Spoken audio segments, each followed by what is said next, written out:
자, 시청자 여러분들 반갑습니다. 얼음사이다입니다. 최근에 민주당과 그 당대표 이해찬이가 직접 본인들의 입으로 가짜뉴스를 유포해서 논란이 되고 있습니다. 이해찬이도 며칠 전에 가짜뉴스를 떠들었고요. 그리고 또 집권 여당 민주당 측에서도 자기들 홈페이지에 대놓고 입국 금지를 세계 어느 나라도 조치하지 않았다고 가짜뉴스를 떠들었습니다. 먼저 이해찬이가 했던 헛소리부터 설명을 드리고 그 다음에 민주당발 가짜뉴스를 설명드리겠습니다. 자, 이해찬이는 며칠 전에 코로나 바이러스 2차 감염자는 보건소 종사자다라는 헛소리를 해가지고 논란이 되고 있습니다. 구설수에 올랐다고 벌써 이렇게 검색만 해보셔도 수많은 기사 자료들이 쏟아져 나온다는 거죠. 이해찬은 지난 31일에 국내에서 처음으로 중국 우한 폐렴, 이른바 신종 코로나 바이러스 감염증과 관해서 다음과 같은 발언을 했습니다. 신종 코로나 바이러스 감염병 확진 환자 2명이 추가로 발생을 했는데 다행히 2차 감염자는 보건소에 종사하는 분이 감염됐다. 아직 전반적으로 확산됐다고 보기는 어렵다라는 발언을 했던 것입니다. 자, 그런데 이 2차 감염자 보건소 종사자 발언은 가짜뉴스였습니다.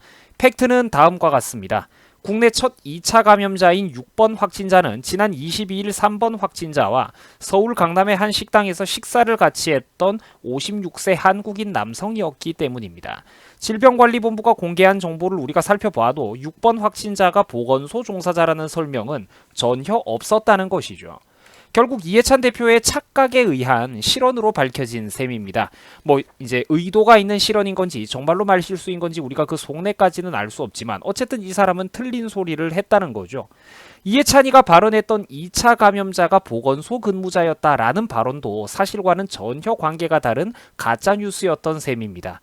자, 그런데 중국 우한 폐렴의 무서운 전염성을 우리가 감안해 보면 이와 같은 헛소리는 굉장히 위험한 거짓 정보입니다. 심지어 정부 여당 당대표의 입에서 나온다고 보기에는 굉장히 책임이 큰 파급력이 너무나도 큰 헛소리라는 겁니다. 만약에 실제로 6번 확진자가 정말로 보건소 종사자였다면 오히려 그 파문은 걷잡을 수 없이 확산될 수가 있었다는 것이죠. 이런 노망난 헛소리를 단순한 착오라고 우리가 눈을 감아주기에는 이해찬 대표가 했던 사실 왜곡의 정도가 너무나도 크다는 겁니다. 평소 가짜뉴스를 그렇게 때려잡겠다고 엄벌에 처하겠다고 큰 소리를 치고 겁을 주던 양반들이 지들이 가짜뉴스 유포하면 말실수라고 퉁치고 넘어가려고 그러죠. 바로 이런 내로남불의 이중성, 그리고 내가 하면 로맨스, 남들이 하면 불륜이라는 이 이중적인 태도가 바로 역겹다는 겁니다. 그리고 최근 2차 감염자가 보건소 종사자라 가지고 다행이라고 표현했던 것도 어이가 없는 부분입니다.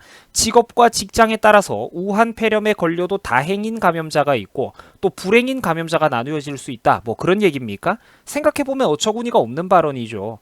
남들이 하면 가짜뉴스고 막말이고 지들이 하면 말실수였을 뿐이고 말꼬리 잡지 말라 그러고.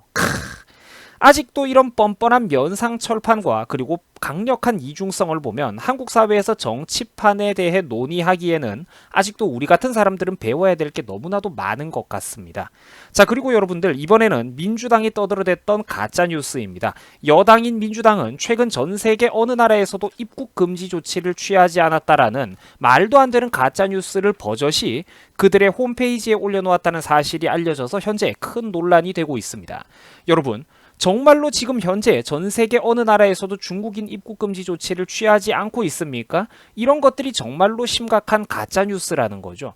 저런 거는 정말 너무나도 양심이 없는 행동 아닙니까? 차라리 손바닥으로 하늘을 가려야죠. 우리가 팩트를 살펴보시면 다들 이미 기사 자료를 보셨겠지만 해외 소식에 대해서 팩트는 입국 금지 조치를 취한 나라가 수십 개국도 넘는다는 겁니다. 자료가 만들어진 기준 날짜마다 자료마다 약간씩 차이는 존재합니다만 모든 자료들의 공통점은 현재 입국 금지 조치를 취한 나라가 수십 개국이 넘는다는 겁니다.